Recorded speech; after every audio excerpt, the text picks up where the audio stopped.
The narrative of human history is punctuated by war and conquest, triumph and catastrophe.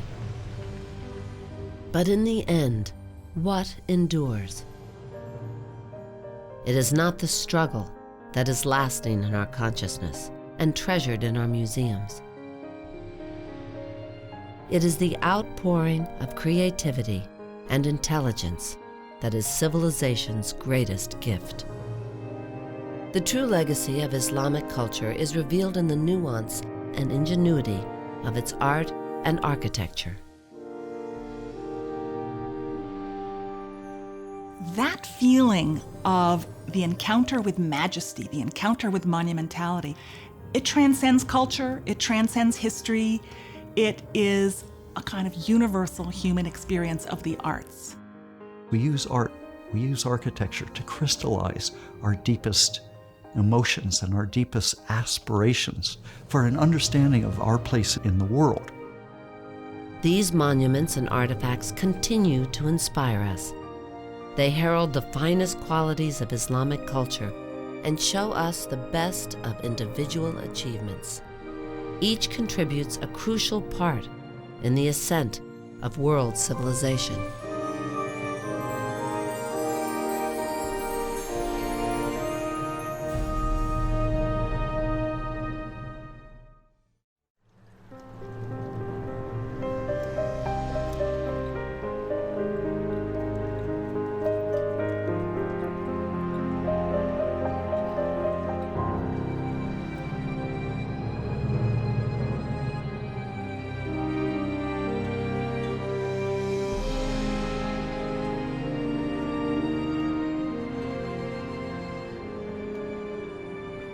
The 7th century was a turning point in history.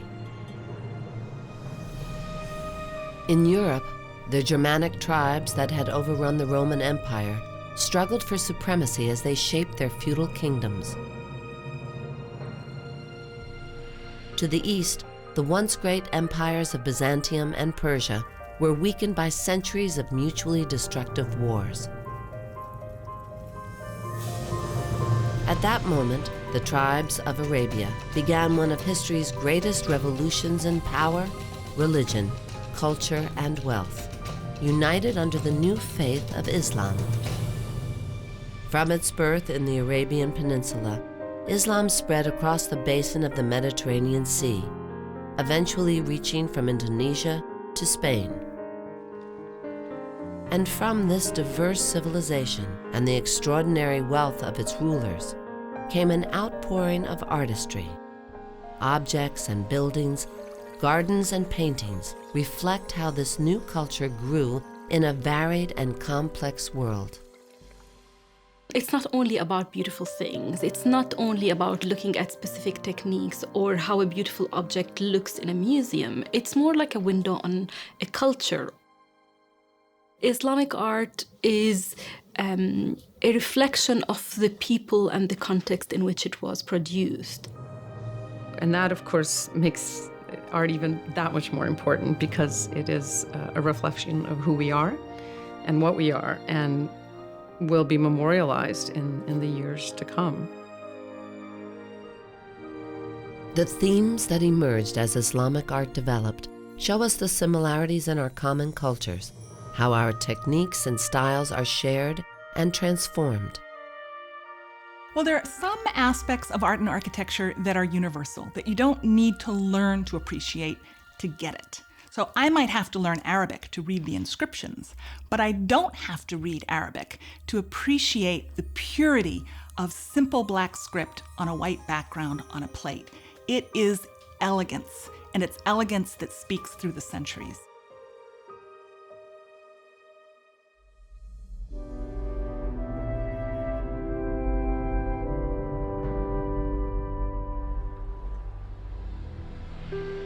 In Muslim tradition, Islam began in 610 in a cave in Mecca, where an angel came upon the Prophet Muhammad and revealed to him the words of the Quran. In the first revelation, God proclaimed himself the Creator and said, "Read, for your Lord is the most generous, the one who taught the use of the pen, taught man what he did not know, More than poetry, more than a holy book, it was the very word of God. For Christians, God's gift was his son. He sent down his son to save mankind. For Muslims, God sent down a revelation. So the parallel is between Christ and an oral revelation. Because God's gift to mankind in Islam is the Quran, writing becomes the central feature of Islamic culture. And the use of the word everywhere, from day-to-day objects to Quran manuscripts, is the one feature that separates Islamic culture from all others.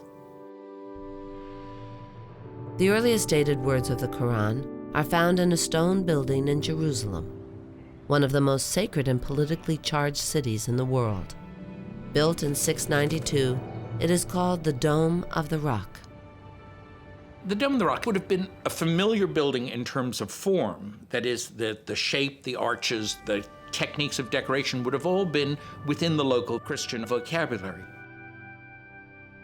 It borrows the form from a Byzantine martyrium, and a martyrium is simply a building that marks the place of a martyrdom or perhaps the burial place of a saint. But instead of a burial site, the dome covers a massive rock, believed by Muslims to be the sacred place from which Muhammad ascended to heaven on his mystical night journey to pray with Abraham, Moses, and Jesus. The thing that makes this a uniquely Islamic building is the Arabic inscription that runs around it. That is, in effect, the sign that says, this is from a new culture. This isn't just somebody putting up words. This is somebody who cares. This is carefully composed. This is beautiful writing, calligraphy. The interior inscription talks constantly about how God is one, not three. And this is clearly a rebuttal to Christianity, where the primary focus is that God sent down his son and God is tripartite. And for Muslims, this is anathema, God is one, not three. So clearly there is some kind of response to the Christian presence in the city. That inscription is made in gold cubes. They're small glass cubes with gold foil on them. They are by far the most expensive kind of cube. And in Christian buildings, often are used for halos or used behind the figure of Christ. In the Dome of the Rock, they're used for this inscription that runs around the building. The Quran became the focus of devotion, but it also became the focus of art. From the earliest times on, Muslims tried to make Quran manuscripts as beautiful as possible. Calligraphy, the art of beautiful writing, is considered more important than all the other arts. Today, one of the most well-respected Muslim calligraphers in the world is a convert from California. After teaching himself Arabic and working for over 20 years to perfect his art, Mohammad Zakaria finally traveled to Turkey to learn from the masters in 1983. Basically, they made a deal, and they said, if you want to start all the way from the beginning, if you want to forget everything you learned about calligraphy for a while and sort of go from blank from start, just like you'd never picked up a pen before, and go through the lessons, he says, we'll be behind you all the way with this thing and help you out. But if you can't do that, have a nice time in Istanbul. Zakaria accepted the challenge and began to learn his craft again, just as the first masters had before him. Traditionally, Muslims always wrote with a reed pen. So you went out and you had reeds, or you imported reeds. Trimming the pen is even more important. Cutting the nib is even more important than actually the reed itself. And you have a tool on which you lay the reed when you cut it, and a special knife. And people collected these tools and gathered them in their little tool boxes. Decorated with geometric designs and calligraphy, these toolboxes alluded to the practical use of the box, as well as the mystical power of the pen. I've always had a facility for carving, but to cut a pen, you need a knife of a certain shape with a certain curvature in the blade. If it isn't that curvature, you're never going to cut a good tip. In the 7th century, calligraphers wrote the Quran on treated animal skins called parchment. The parchment was so important and so expensive that sometimes they even reused it, and they scraped away an earlier text and rewrote on top of it. And what's happened over time is the earlier text has darkened and you can actually see it underneath. Most of them, they're readable or legible, they're practical, they're very, very interesting, but they don't rise to the level of art. But every now and then you see one of them, and you look at it and say, how on earth could this guy have done that, How'd they do their ink? How'd they cut their pen? We don't even know what the angle the pens were cut. But it simply takes your breath away.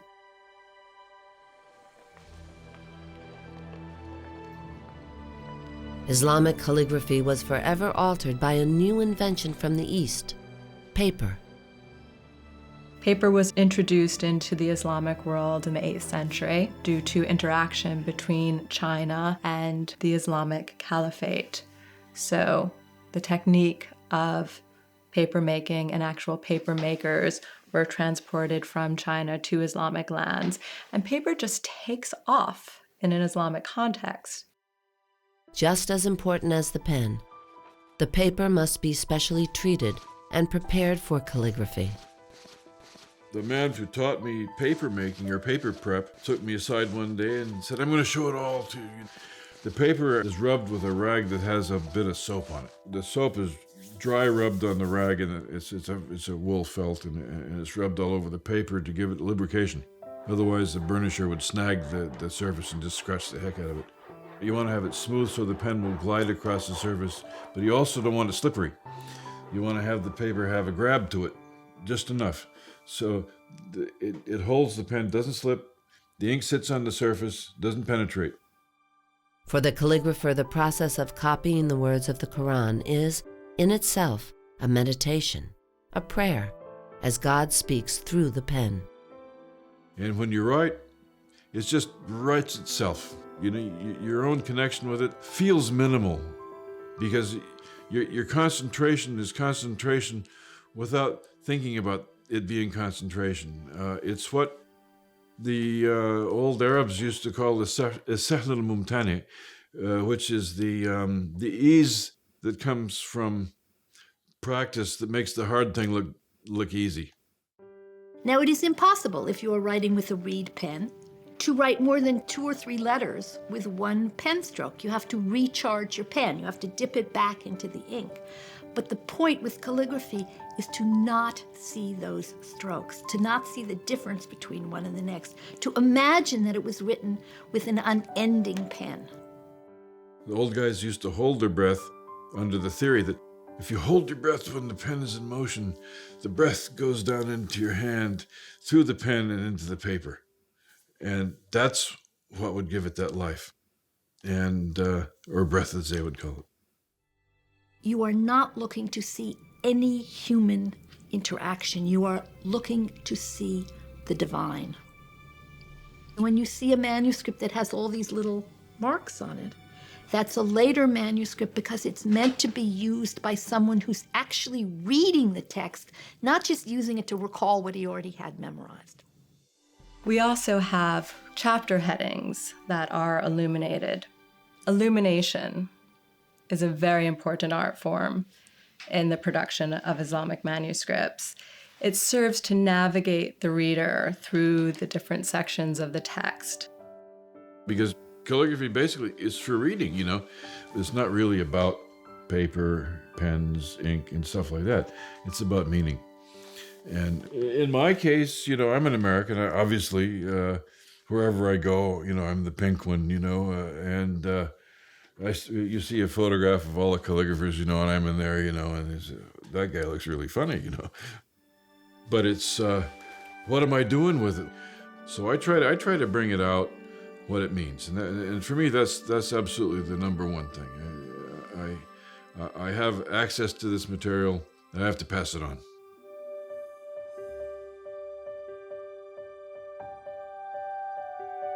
It is that divine presence embodied in the word that appears throughout Islamic art as writing becomes ornament.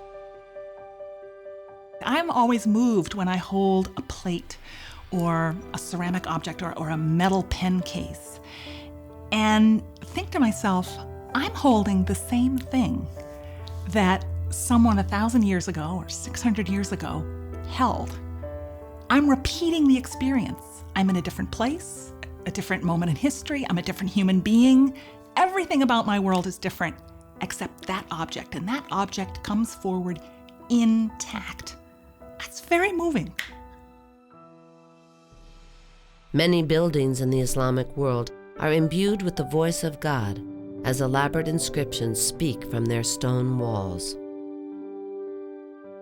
They really are beautiful to look at. Even if one doesn't understand them, one can always appreciate their beauty. And those inscriptions are usually in places that you cannot really read. You're not expected to read, but you expect to relate to them because you know what's going to be there. You just know what sorts of verses of the Quran are used, for example, in certain buildings, or in the case of Alhambra, it's the beautiful poetry. The Alhambra was built in the 14th century by the last Muslim rulers of Granada, Spain. Part fortress, part palace, the Alhambra provided a princely refuge from the ravages of a fading empire. In order to feel the Alhambra, to know what was meant, you have to go slowly and read the poetry that is written just at eye level inside the building. I could spend hours standing by a window, reading inscription, looking at this. That's what it was made for. It is meant to be lived in. In some cases, some of the writing actually is as if the building is speaking about itself. So you have the dome or the wall or the fountain talking to the viewer and telling you what it's about and how it functions, or how it's set within the building itself.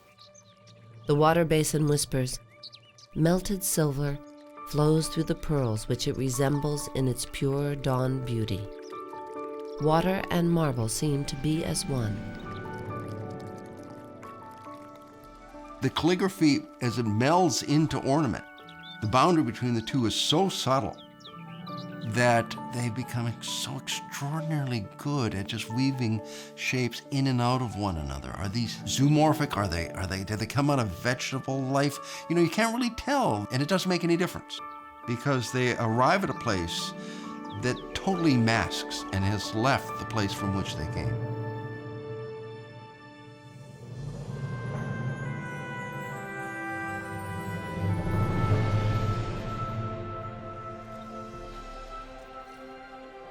The cities of the Muslim world, extending across 3 continents, are as diverse as their people, but the fundamental human need for shelter is common to all. We put tremendous effort in what we build, and therefore they reflect a great deal about us, about our values, economic values, social values, cultural values. You have mosques, you have palaces, you have very impressive military architecture. I mean, you have the whole spectrum of buildings that cover what people use. The first mosques were made from simple, unadorned mud brick. Hearing the call to prayer, Muslims gathered in open courtyards, all facing the side of the mosque closest to Mecca. Later, direction is shown by a niche in the wall called the mihrab. Other than the mihrab, in real terms, there is no other standard element that has to be in a mosque. The mosque is one of the elements that are ubiquitous to Muslim societies, yet it is built, expressed in very different ways, historically. One of the oldest surviving mosques is in Damascus, Syria. Finished in 715, it was built a little over 100 years after the birth of Islam. The Great Mosque of Damascus reveals how Islamic architecture quickly adapted to the changing needs of a growing religion. more and more specialization develops within mosque spaces. So you have special places for the prince and special places for ablution and special places for the call to prayer. It becomes more hierarchical.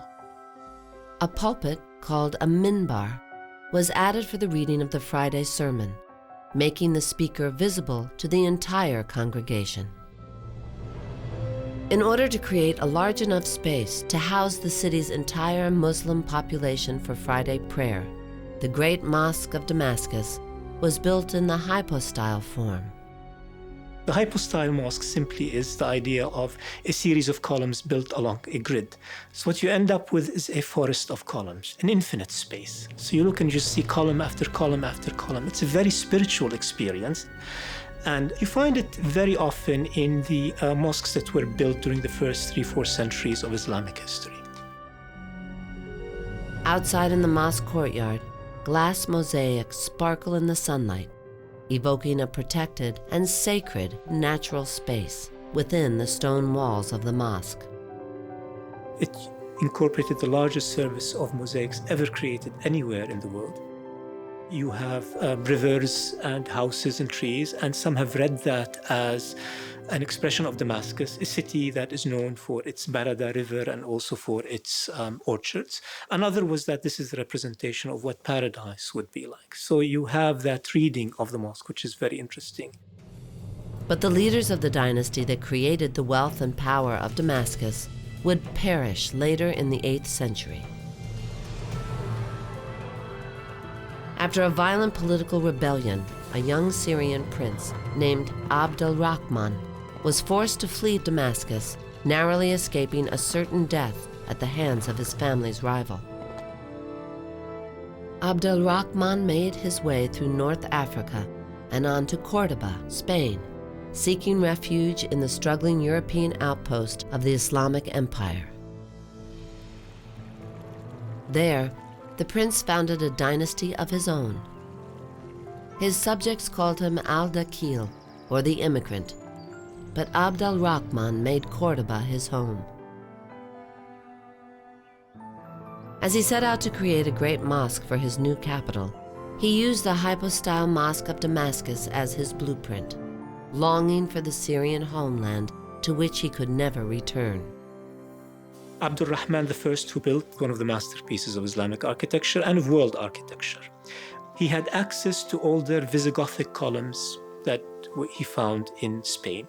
These were relatively short columns. They didn't have the sense of monumentality that we could find in an earlier building such as the Great Mosque of Damascus. So what he did is he put 2 rows of arches on top of each other to raise the ceiling and get a higher building. And it actually created this wonderful spatial effect. And whenever the building was expanded, that system was maintained. One of the extensions was to add this fabulous mihrab, which is right now on the Qibla wall, and it's done in the same technique of mosaic that had been used earlier in Damascus. Added 200 years after the mosque was first constructed, the mosaics required a skill unknown to the artisans of Cordoba. They had to write to the Byzantine emperor and say, send us a mosaicist and the glass cube so we can learn how to do this. You make sheets of glass in different colors, and then you cut it up into little pieces, little cubes, and then you set them in plaster to make designs. Mixing Byzantine and Roman techniques with Islamic style, the Great Mosque of Cordoba created a striking juxtaposition of old and new. You take a look at the arches, as opposed to the round arches that are used in Damascus and Syria, we have slightly horseshoe arches, so there's a little bit of a local tradition. Islamic architecture has this ability to absorb the best, the solutions that are already on the ground in these regional areas, and to realize what is, in fact, a continuous tradition of a mosque in all of those different areas using different adaptive techniques.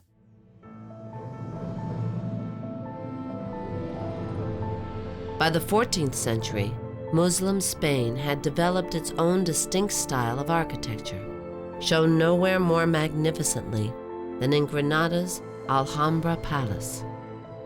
Palaces express another aspect of life, more a life of luxury, a life of refinement. There is spirituality even in those buildings. In many ways, they also express the power of the ruler, partly in terms of how space is manipulated, how as a visitor you have to go through a certain series of spaces to enter it. But you see, I think, how there is a sense of refinement and sophistication in the use of visual form and natural resources in those buildings. Courtyards open to the sky but still inside the palace walls blend the interior with the exterior, creating a varied and vast domain. But also there's the light and how it plays, the color, even the smell, and of course, architecture embodies that. In 1453, the Islamic world and beyond was forever changed when the Muslim Ottomans captured Constantinople from the Christian Byzantines. The conquest signaled a new era of expansion and empire for the Ottomans, who would reach eventually into North Africa, Eastern Europe, and the Arabian Gulf. Their capital became known as Istanbul.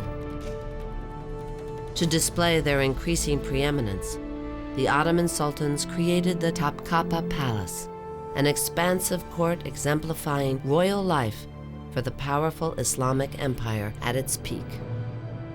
Its most famous resident, Sultan Suleiman the Magnificent, easily outshone his 16th century European counterparts in wealth and influence.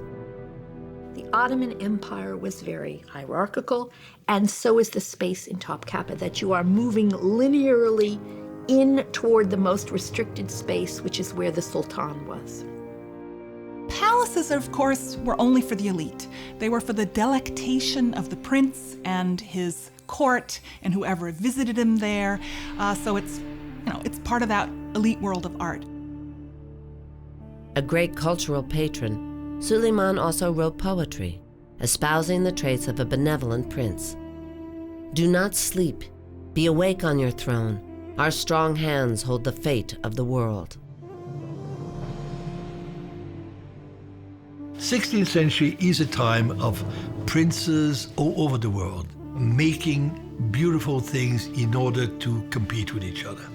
Sultan Suleiman was the first sultan who realized that he was not just continuing old empires, but he was creating a new empire. Suleiman was named for the wise King Solomon, and his signature graces many of his creative endeavors, including the Topkapi Palace. His vision for the new empire was far-reaching and even extended into Jerusalem, to the venerated site of the Dome of the Rock. Originally, it was covered with mosaics, and the dome was not gold-leafed. I think it was just lead-covered. Under the Ottomans in the 16th century, the mosaics had deteriorated, so basically glazed tiles were put in its place. The renovations, instead of thinking of them as changes, what I love to see about it is it shows how meaningful the building remains. That is, people always thought it was worth redoing and repairing. Suleiman asserted his power across the Ottoman Empire, but his legacy endures most in Istanbul.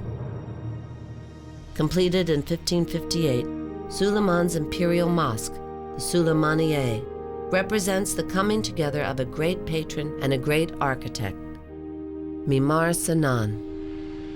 The son of a Greek stonemason, Sinan rose in the ranks of the Ottoman court, becoming a military architect before designing the greatest monuments of the Ottoman Empire.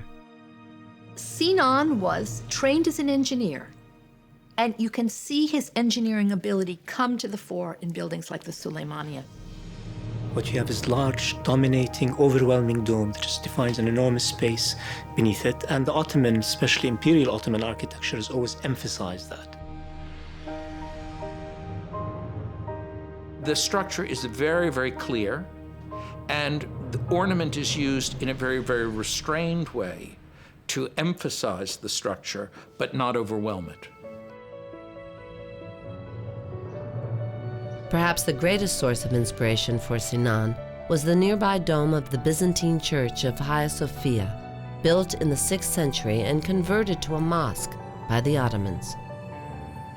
We know from written documents that Sultan Suleiman and his architect Sinan tried to outdo what was there before. So the dome is slightly larger than the dome in Hagia Sophia. It's much better proportioned. The spaces are opened up much more. There are all kinds of better and more adventuresome things in it. But it is clearly within the same tradition. Whether domed or hypostyle, plain or ornamented, all mosques serve the same purpose. They reflect how people perceived and understood prayer. And they expressed that from different places, in different ideas, in different ways.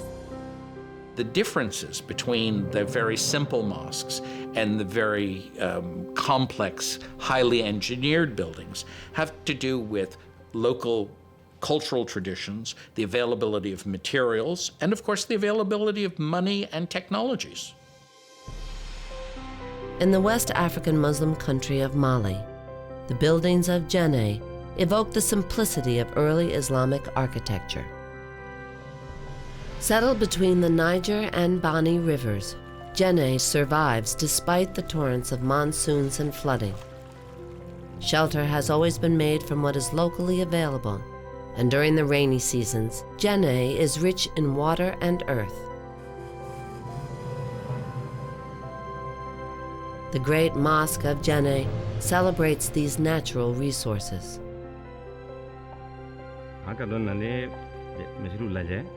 It is unique, made entirely of mud brick. I have traveled to many places and seen many mosques, but none look like the mosque of Djenné. In some ways, it redefines our conception of what a mosque is, and it emphasizes the fact that diversity is a very important issue to keep in mind whenever thinking about the architecture of the Islamic world. Rebuilt many times on its original 13th century site, the massive mud structure's shape comes from a millennia-old West African tradition, not Islamic design. However different the outside may be, the inside has all the elements that a Muslim coming in from Iraq or Saudi Arabia would find familiar. The hypostyle mosque's flat roof is supported by 99 columns, one for each of the 99 names of God. And these pillars go up 3 stories.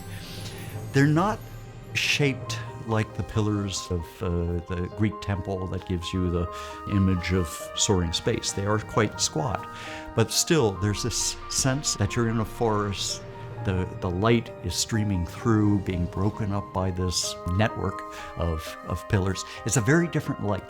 It's a very different use of light and space than you find in your everyday life. For Muslims entering the mosque to pray, its towering space is informed by their faith, the mystical branch of Islam called Sufism. The West African brand of Sufism is very, very tolerant. And the tolerance comes from the fact that everyone is allowed to have, within certain boundaries, but everyone is allowed to have their own experience and to celebrate their own experience with God. It's something about we humans that we need to make space where we can be alone with our own thoughts, with the knowledge that we're only a very small speck in this larger universe. The Great Mosque of Djenné doesn't have what people think of as mosque architecture, the big dome, the tall minarets, but it is local in that it's the same architectural style as the mosque in the village next door. And there is the sort of intimate picture, which is how this space is used by people in and around Djenné. It is a reflection of how people perceive their place of prayer.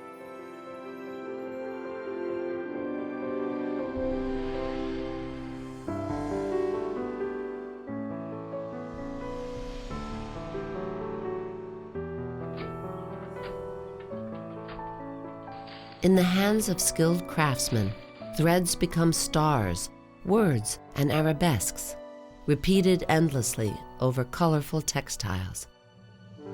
Patterns, intricate and interwoven, transform ceilings into the cosmos overhead. In these complex designs, Muslims can see the very possibility and promise of heaven. When Prophet Muhammad comes down from the mountain with God's message, he tells these potential believers, here's what heaven looks like.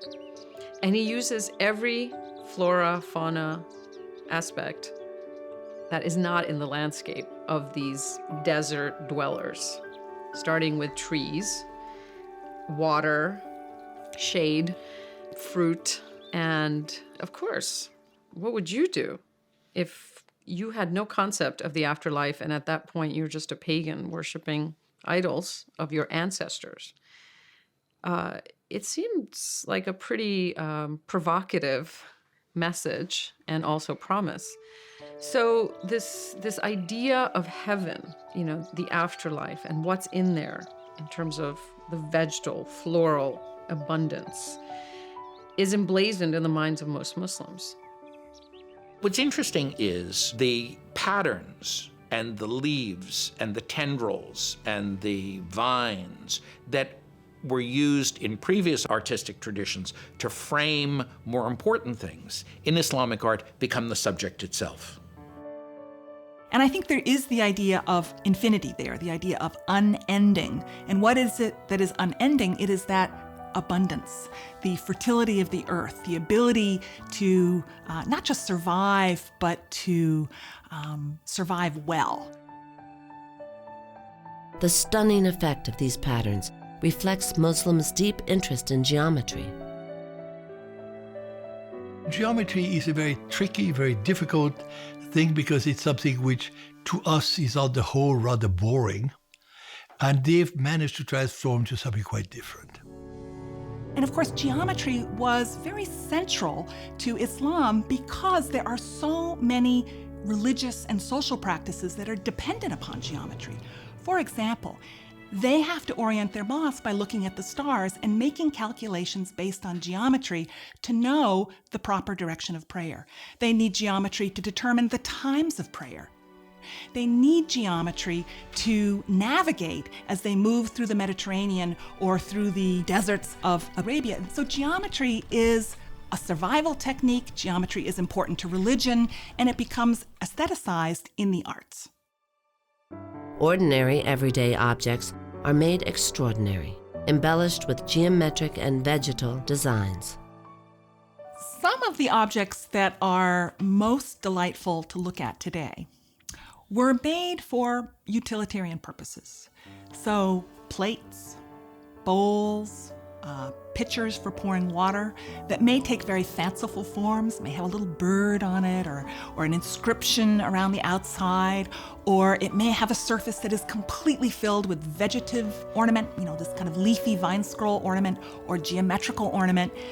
These things were made for use. It was an elite patron who used it. It wasn't the ordinary person on the street who could afford a beautiful metal ewer to pour water. They would have used a clay jug. But it was in the princely environment, in the palace environment, something that would have been used. Enjoying the tremendous luxury their wealth afforded them, Muslim rulers were major players in the international world of princes and adopted many of the same practices of their contemporaries. The king was glorified, and glorified not so much by the victories he won or things of that nature, but by the treasures he had. That was what counted. Muslim princes wanted to compare themselves with Christian princes or Buddhist princes and so on. And they have wonderful sculptures of roaring lions and flying eagles. And so wanted the Muslim princes. We have a very nice example of an incense burner in the shape of a lion. But if you look at the body of the lion, it consists of plant ornament. Instead of, had it been a European incense burner, you would see the hairs of the fur, and you will see the claws, and you will see a lot of naturalistic details. The Muslim artist is kind of more creating an idea of a lion, not necessarily an image which you would recognize, or an animal which you would recognize from the zoo. Depictions of animals or people are surprising, as one of the greatest misconceptions about Islamic culture is that figurative art does not exist. If you look at Islamic art throughout the ages, in many parts of the Islamic world, figurative art and sculpture is very common. Whether it is painting, whether it is sculpture, animals, human beings, and so on, it's very common, in fact. We even have pictures of Muhammad, unveiled, in manuscripts made by Muslims for Muslims. But they are not idols, and they are not meant to be worshipped. Because early Muslims feared idolatry, in the mosque the divine presence is portrayed only through non-figural designs and the holy words of the Quran. Figural imagery, images of people and animals, is really confined to the secular world, the sort of ordinary world where religion does not dominate, is not the primary interest. I think by denying that there are images and refusing to show images, you try to project the image that there were no differing views in Islam, where it's perfectly clear from the historical record that we have images and that different Muslims felt differently at different times and different places. And this is one of the great things about Islam. It is such a large religion and it has so many adherents. Over the past 1400 years, the people saw things in different ways. One of the most striking artifacts of figurative imagery in Islamic art is a small ivory box from Spain, meant to hold precious objects like perfume. Our quart of an ivory box belongs to a very small and select group of objects which were made for the caliph in Cordoba and the circle very close to him, his wives, his viziers, the princes. So they are works made for the court. The box was made and kept here in the Caliph's palace, Medinat el-Zahra. Built in the 10th century but now in ruins, the palace set a new standard of luxury and prestige, proclaiming the Caliph's supremacy to all who saw it. The iconography or the images on the object reflect that. They are kind of princely animals. They are falcons, they are griffins, they are lions. Cut from a single tusk, the ivory is delicately carved, giving the illusion that the figures are emerging from the small case. What's really extraordinary about it is it shows us a whole other aspect of the artistic culture of the time. We have to look at the mosque and this box and say, these are the poles. One of them represents the religious public aspect of the artistic culture. And then the box represents something that was meant for precious materials, that was meant for very private consumption rather than public display.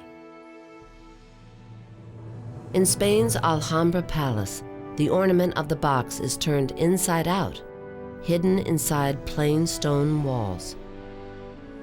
It's like a pearl in some ways. You have a shell around it, but then you go to the inside, and what you have is this very delicate arrangement of decoration. You enter into some of the domed rooms in the Alhambra, such as the Hall of the Ibn Siraj, and you see these wonderful muqarnas vaults, these stalactite, honeycomb vaults, which sort of hover over the person, giving you a sense of immateriality, as if you're watching the star or the constellations. They used all kinds of ways of covering the walls that use stucco to make it look like textiles. So that in fact, as has been recently argued, the Alhambra tries to imitate a tent, a series of tents. So there is an aspect of it which is like a fairy tale. The fairy tale created by an ornament, which I think that the fact that the ornament is so dependent on textile patterns, I think is rather important too. All over the Islamic world, textiles evoked a life of comfort through their sumptuous materials and bright colors, but also through their decoration. And often rulers who went to desolate areas in their military campaigns, they had to recreate that magnificence that they were accustomed to. Textiles are portable for those purposes, to recreate this concept, this idea of a heavenly, abundant, lush, luxurious environment. You have to imagine that textiles are the furniture of the Islamic lands. Tables and chairs are used in the European and American tradition to get you off the ground, which is cold and damp. In the Islamic lands, it's fairly warm and it's dry. So you just need something that separates you from that dirt on the ground. The rug is the perfect item. You can roll it up and carry it. You can sit on it. You can sleep on it. You can put another one on top of you and you have a blanket. The ancient skill of carpet weaving was perfected in Persia as specialized dyes and techniques led to a thriving textile industry in Iran. During the 16th century, Persian textile design spread into India with their descendants, the Mughal dynasty. In modern-day India, weavers make carpets by hand as their Mughal ancestors did centuries before, using a special hooked knife for cutting the thread.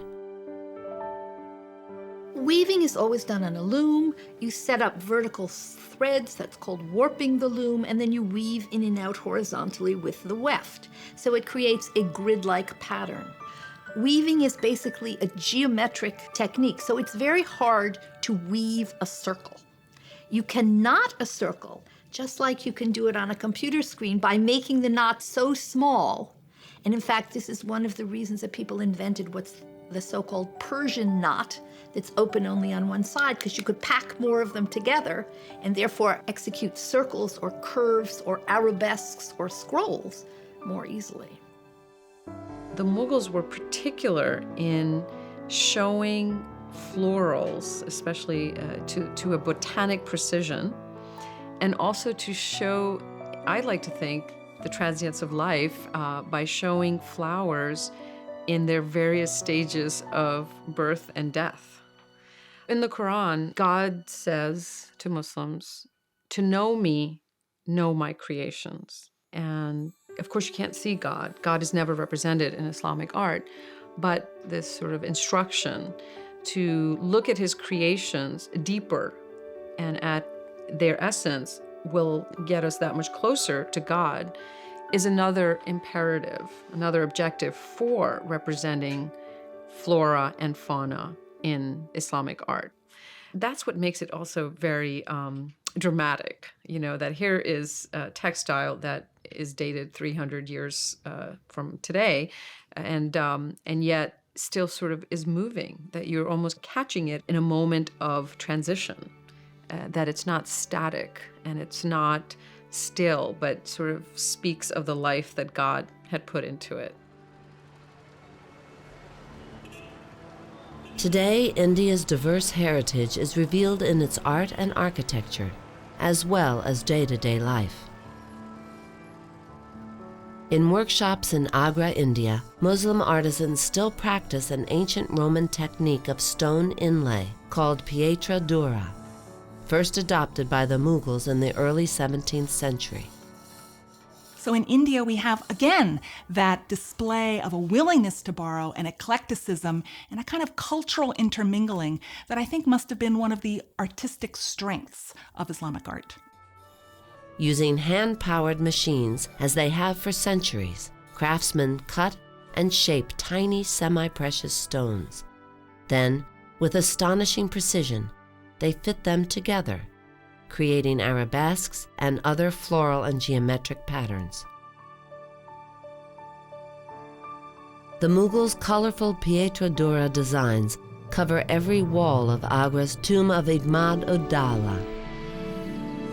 Commissioned by Emperor Jahangir for his father-in-law in 1622, the building is made from marble inlaid with carnelian, lapis lazuli, onyx, jasper, and topaz. But it is the building's form that reveals the most about the Mughals, a dynasty with Persian as well as local Indian heritage. It looks Persian in some respects, and it sits at the end of a 4-square garden called a Chaharbagh. These are Persian art forms, but that has these little corner umbrella-like cupolas that are called chhatris that are in fact borrowed from Hindu architecture.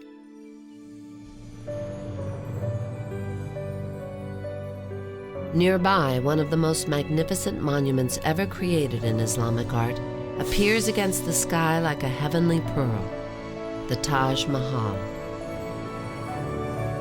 A colossal mausoleum, it was built by Mughal Shah Jahan for his beloved wife, Mumtaz Mahal, in 1628.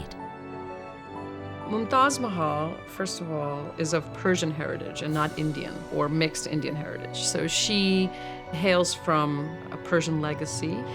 She wasn't his first and only wife, but he favored her and he had the most children by her. Whether it was because she was beautiful above all or not is still up for question, but love transcends all. And I think that's a very powerful symbol of it and continues to be. He married her very young and she died, and he was so in love with her that he built her this beautiful mausoleum. And he mourned her forever and ever. The fact that she was buried in the central position under the summit of the tomb's dome is very telling. And it says something about certainly his respect for her and the importance that was accorded to her that she would have a monument of that size and that she would get that central spot. Shah Jahan spent 10 years overseeing its construction, using all white marble as well as pietra dura, but refining the technique to achieve a rare subtlety and grace. The Taj Mahal is a very delicately ornamented building. In some ways, to me, it's the material that dominates the decoration, not the other way around. So when the light falls in a certain way, the decoration emerges in a certain way. The delicacy of the marble absorbs the light. And so at sunset, you would experience it in a very different way than you would at sunrise, or in summer, you would experience it very differently than you would at winter. You're suddenly imbued with that perception of heaven.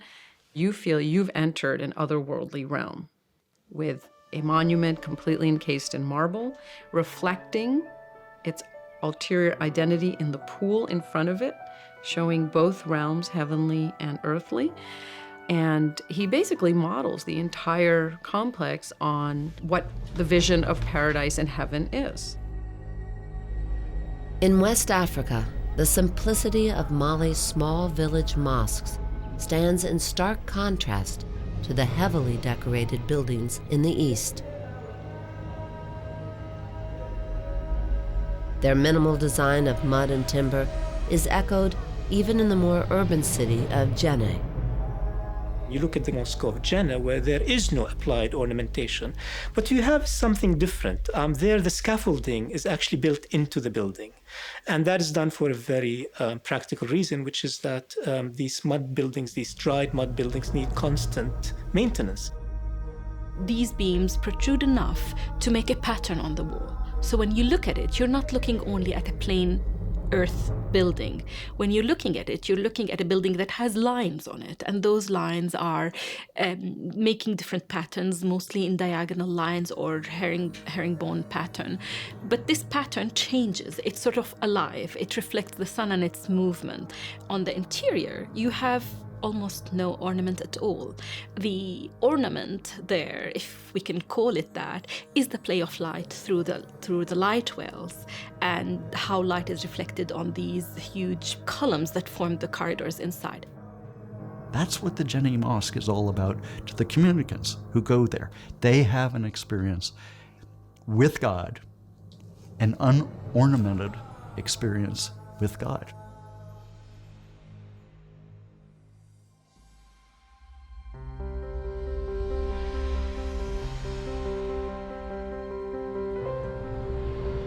Bereft of water and scorched by the unrelenting sun, the urban landscapes of the traditional Islamic heartlands were mostly dust-colored, made from the surrounding earth. In its scarcity, vivid color became a treasure used to celebrate and elevate more than buildings and objects. Imagine if you're coming on your camel and you come across this plain and you see a mosque from afar. And Muhammad, sometimes Ali or Ya Allah are written in glazed tile. They are like neon, they glow. And you've got another 20 miles to go and you're plunking along. And so you start reciting sacred names, prayers, Quranic verses. And it's a way of encouraging you. It's a way of bringing you on. It's a way of enveloping you into the community. One of the ideas was to make life, as everywhere, as pleasant as possible. So you perfumed things and you colored them. You colored your food, you colored the clothes you wore. The weaving of different colors is possible because you can dye silk, particularly also wool and cotton, in many different colors, and many different dyes, from saffron from crocuses to various kinds of blues and reds, were all available and accessible and easily transportable in the Islamic lands. And color becomes so important that people often made color in things that are difficult to color. Take, for example, metalwork. There was everyday use metalware. Then there was metalware that was perceived of as, at the time, not only from our perspective, as art objects, objects to be appreciated because of their beauty. One of the highlights of metalwares made in the Islamic lands is the inlaying of one metal into another. So you have a bronze object and you put silver and gold pieces into it to make it colorful. And just doing that shows you that people valued color, because why bother otherwise?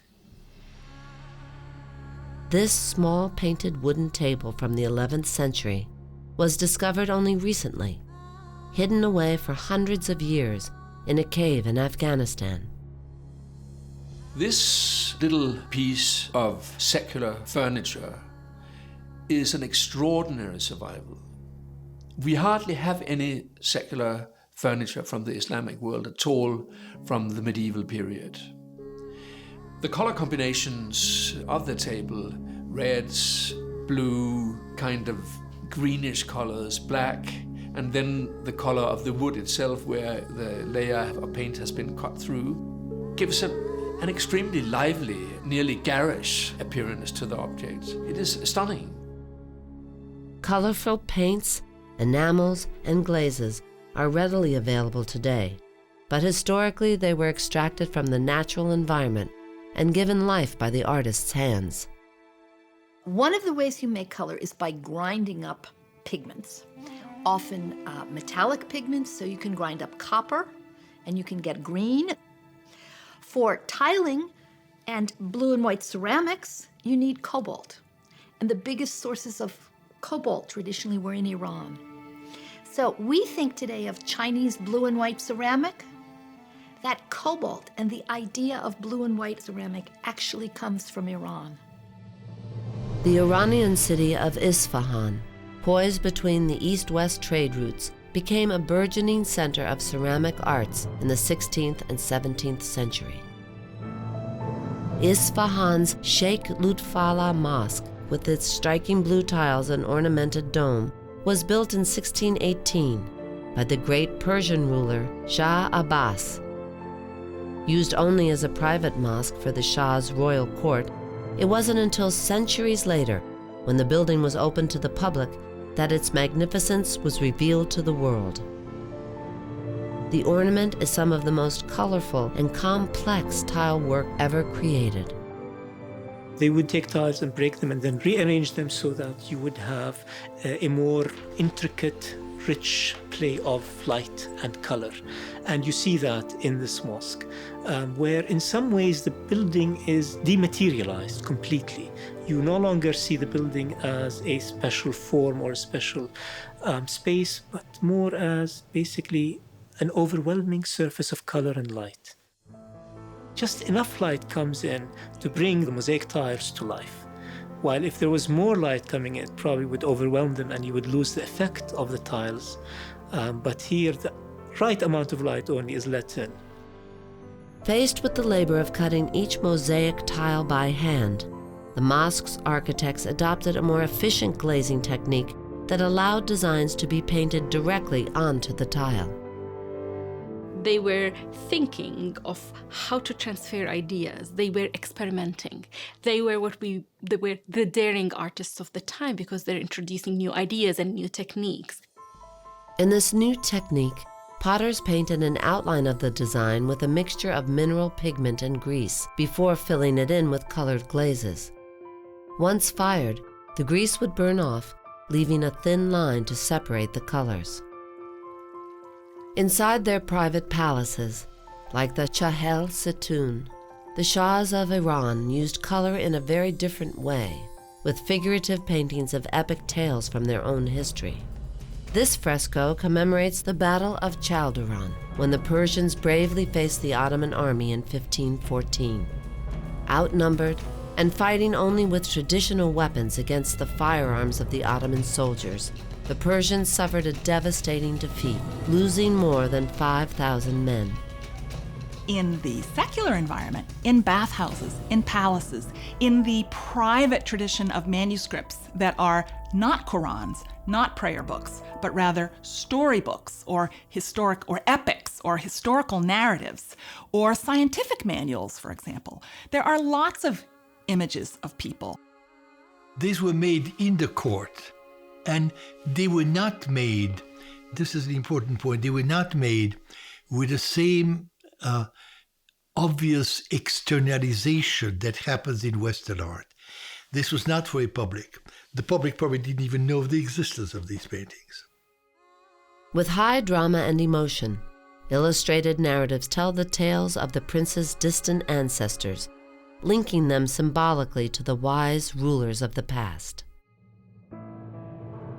The greatest and most famous of these is the Persian epic poem by Ferdowsi called the Shahnameh, or Book of Kings.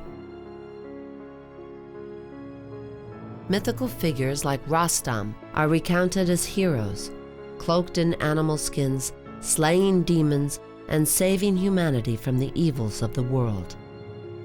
The imagination runs wild, and heroic exploits are depicted on the page. Not just human beings, but also superhuman animals and monsters and angels. Rostam's rival, the valiant knight Esfandiar, must face his own supernatural enemies before he can meet Rostam in battle. After wisely wounding the ferocious beast with his blade-covered horse, Esfandiar delivers the last fatal blow by hand.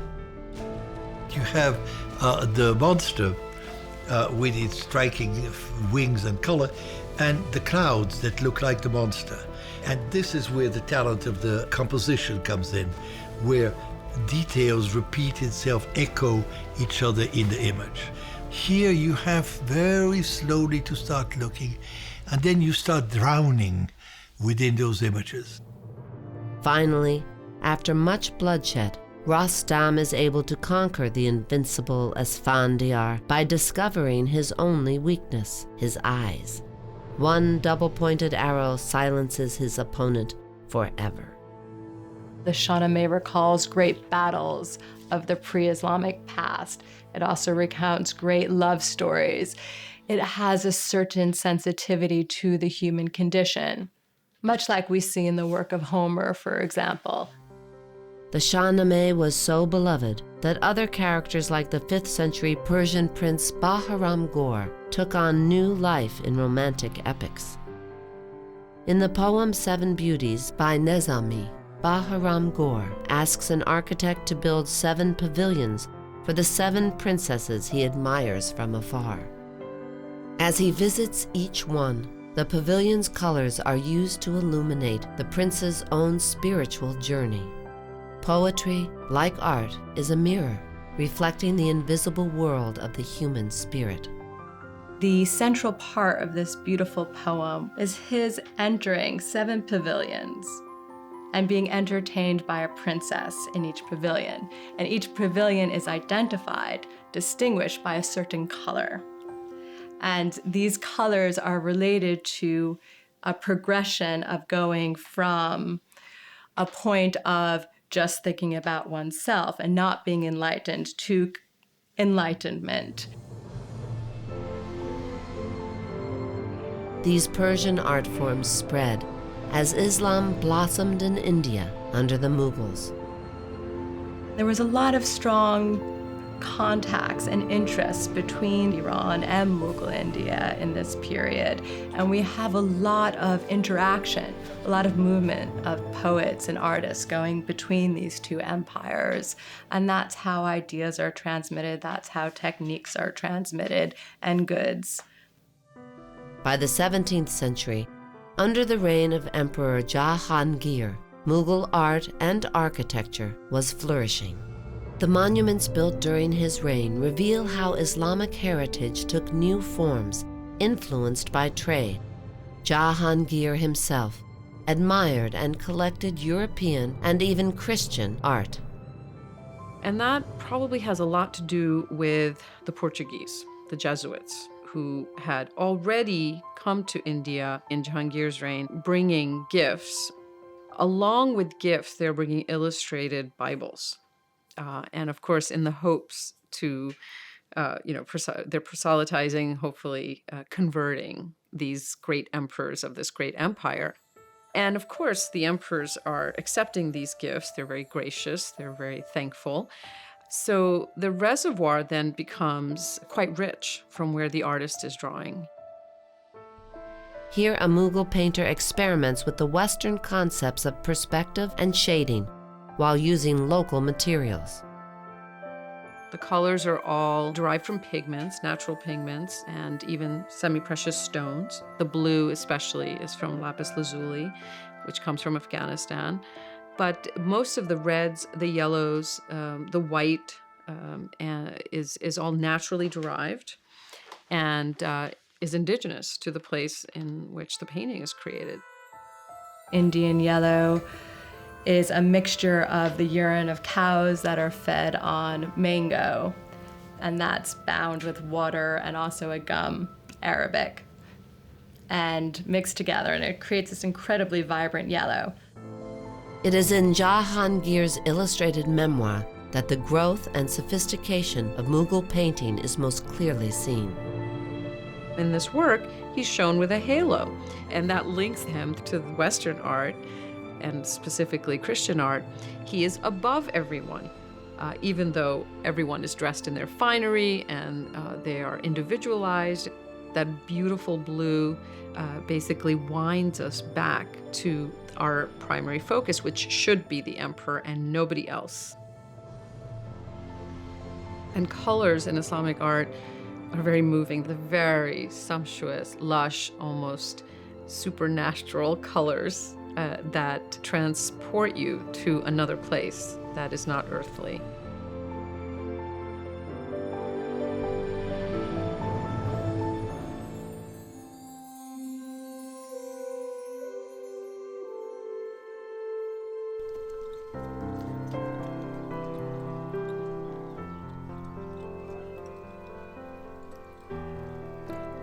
Water gives life in barren lands. It changes its surroundings. It moves. It reflects. It is also a simple element that ties us to our past in a way that nothing else can. Water is one of those elements that we take for granted. But when I see water in a pool, in a tomb, or in a palace, I'm often struck by the fact that it's actually the same water that flowed when the palace was built. Because water doesn't go away. It evaporates, and then it falls back on the earth, and it evaporates, and it falls back down again. It's the same water. It's the Roman water. It's the Islamic water. It's, water from all stages of history. It's continuous. And so for that moment, I am in that place. Not just in my imagination, but literally, materially, I'm part of that same environment. Though appearing effortless, the water that ran for centuries into the reflecting pools and garden beds of the Islamic world traveled a difficult journey, one involving a complex system of engineering and labor. A number of parts of the Islamic world do suffer from scarcity of water. They have very little rainfall. Some of them might have large sources of water, but you have to move the water to other locations. Perched on the edge of the Orontes River, the city of Hama, Syria, once had as many as 30 water wheels in service, bringing water from the source to the people.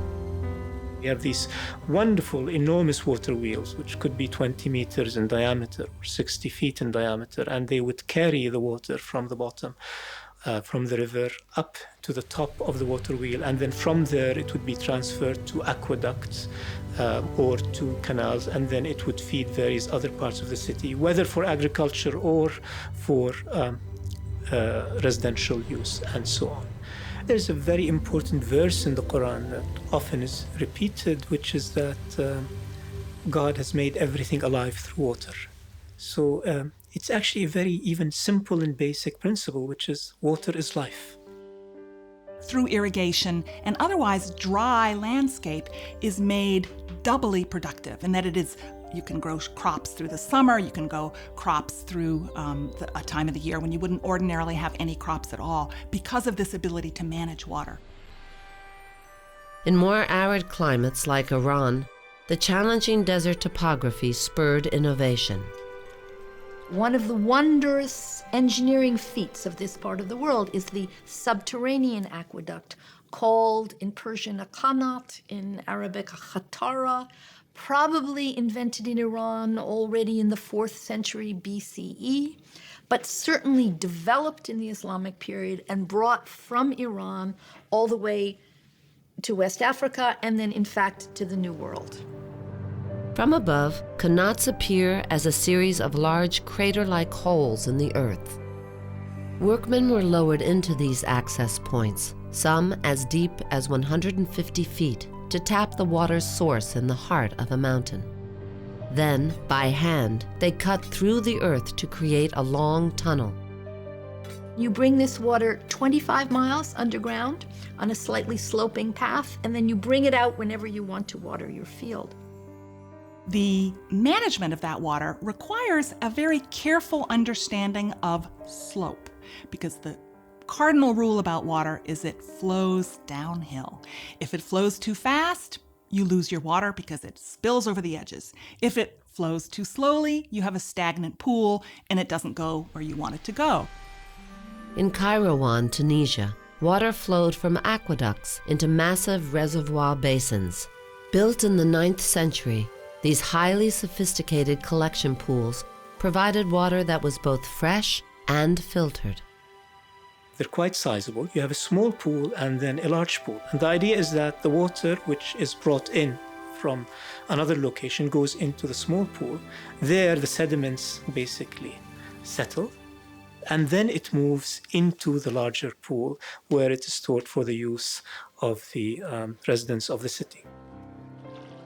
Once inside the city walls, water played an important religious role, as all Muslims are required to wash before prayer. Washing involves a symbolic or a practical cleansing of oneself before approaching God. And so it is a way of putting yourself in the right mental framework for approaching the divine. You have the section for ablutions in the mosque, and often these are very beautiful elements within the mosque. Sometimes you find them in the middle of the courtyard, sometimes you find them outside the mosque, you find them in different locations, but they do have an architectural presence in the mosque. Water takes on this sacred association in many cases, but at the same time, it has a day-to-day connotation, and you can't separate the two. Water is actually a very complicated substance because it does not hold its own shape. It has to be given form. It's very heavy and therefore very heavy to lift. And anytime you work with water, anytime you manage water or carry water, you actually need a container for it. You need a vessel for it. Decorated ewers or pitchers carried drinking water and could be used for washing before meals. Someone would come out and pour the water, and you would rub your hands over it, and the wastewater would go into the basin. But water was so precious, you wouldn't just let it run away on the floor. You would take that basin of dirty water and pour it on your garden. Water is about so many things. It's not only about cleanliness, it's not only about produce, it's not only about beauty, it's all of that. In palaces like the Chahel Situn in Iran, called the Palace of 40 Columns, water magnified the ruler's majesty, making it as valuable as gold. Water has the ability to enhance the architecture around it, the architecture that contains it or the architecture that it surrounds. So if you think of the Chahel Situn, the Palace of 40 Columns in Isfahan, it doesn't have 40 columns. Its columns are in fact doubled by being reflected on the body of water that sits in front of it. It's a very nice poetic interpretation of the building, but it also shows, again, that water always plays an element in how the popular imagination sees a building. In the Alhambra Palace in Granada, Spain, water spouted upward from an alabaster basin and poured from the mouths of 12 marble lions. A poem carved on the basin echoed its physical form. The fountain is the Sultan who showers all his subjects and land with grace, just as water wets the gardens. The fountain is nothing more than the mechanism of extracting water from the earth turned into a celebration. Every time water enters into a palace environment, it enters through some kind of theatrical effect. It enters through the mouth of a lion or the mouth of a bronze deer, so that the animal seems to come alive. And this is the only way of creating animation in this world. And it must have had an enormous effect on viewers. It must have excited the imagination to see something like that. Now covered in pebbles, the Alhambra's Court of Lions was once a 4-part garden fed by the channels of water, representing a microcosm of the irrigated landscape outside. The ultimate expression of water is, of course, in the garden, because none of the gardens in the Islamic world would exist if they didn't have a man-made and artificially introduced source of water. The Generalife, Granada's 14th century summer estate, was a pleasure palace, decorated with lush gardens and whimsical fountains. They evoke, on the one hand, the garden that is the garden that grows food, but they also evoke the gardens of paradise, and the very word paradise comes from the Persian paradisos, which means a walled park or garden. Islamic gardens are typically walled, enclosed spaces. And the reason for that is that by enclosing the space, you are creating a box in which fragrant flowers, fragrant fruit trees are contained and made more available to the nose. You can smell them. They're close at hand. They are meant to be something that you have almost physical contact with. You also should think of water in the context of sound, because water provides pleasing sound. So most gardens, like the Alhambra or the Generalife, have running water because it's this babbling noise behind you that screens out other noise, but also brings quiet and calm. During Mali's long, dry season, water is an even greater luxury. In the mud villages outside the city of Jenne, people persist and thrive without rain, grinding the millet grown before the floodwaters slowly recede.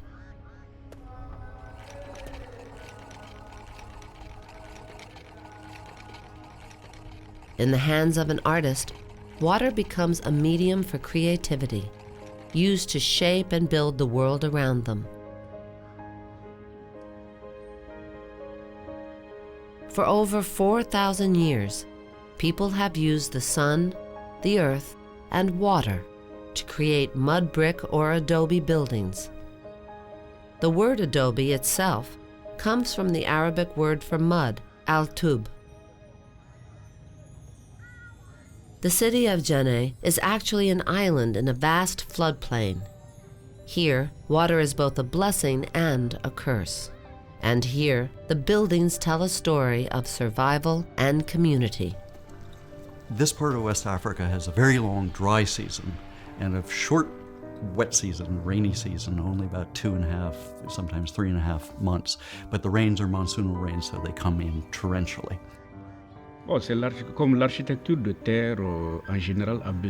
Mud architecture needs constant repair because these rains wear away the plaster walls.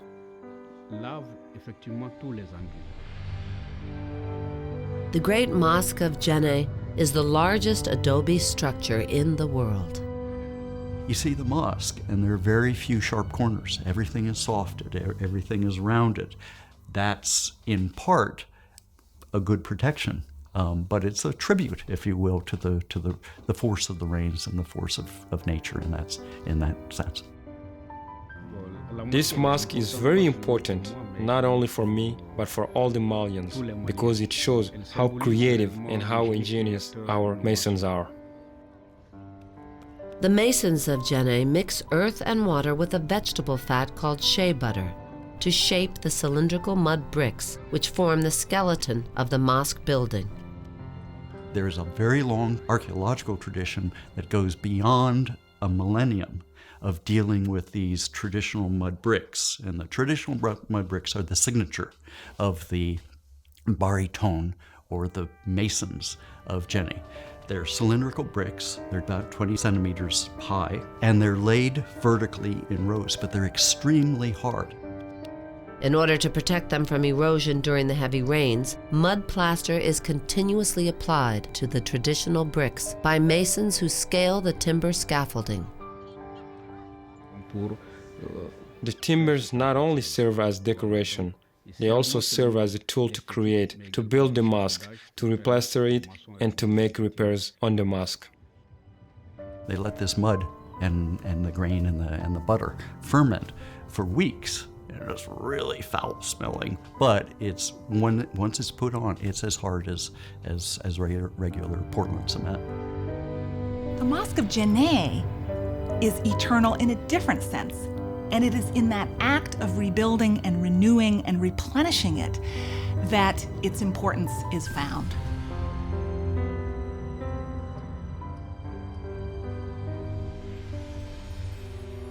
The legacy of Islamic art is intertwined with the very fabric of world civilization. In a deep and meaningful way, it is part of who we are today. It's not that Islam has suddenly appeared in our lives now. We've been involved with Islam for centuries. I think that Islamic art puts a face on a lot of the uncertainties Western society has about Islamic culture. And also it sheds light on some shared histories between Western culture and Islamic culture, and shows a continuity rather than a break. To anchor ourselves in the past is a way of giving ourselves, I think, an anchor in a world that is in such enormous and threatening flux. Art, I think, is something that is the most human thing. It's what makes us human. Sometimes material objects can be the bridge between one world and another. That translucent glass is beautiful regardless of your religious background. Mosaic sparkles and dazzles the eye regardless of what time in history you are in. Monumental tall domes that stretch overhead like the heavens themselves are awesome whoever you are, whether you walk in there to pray or walk in there with a camera as a tourist.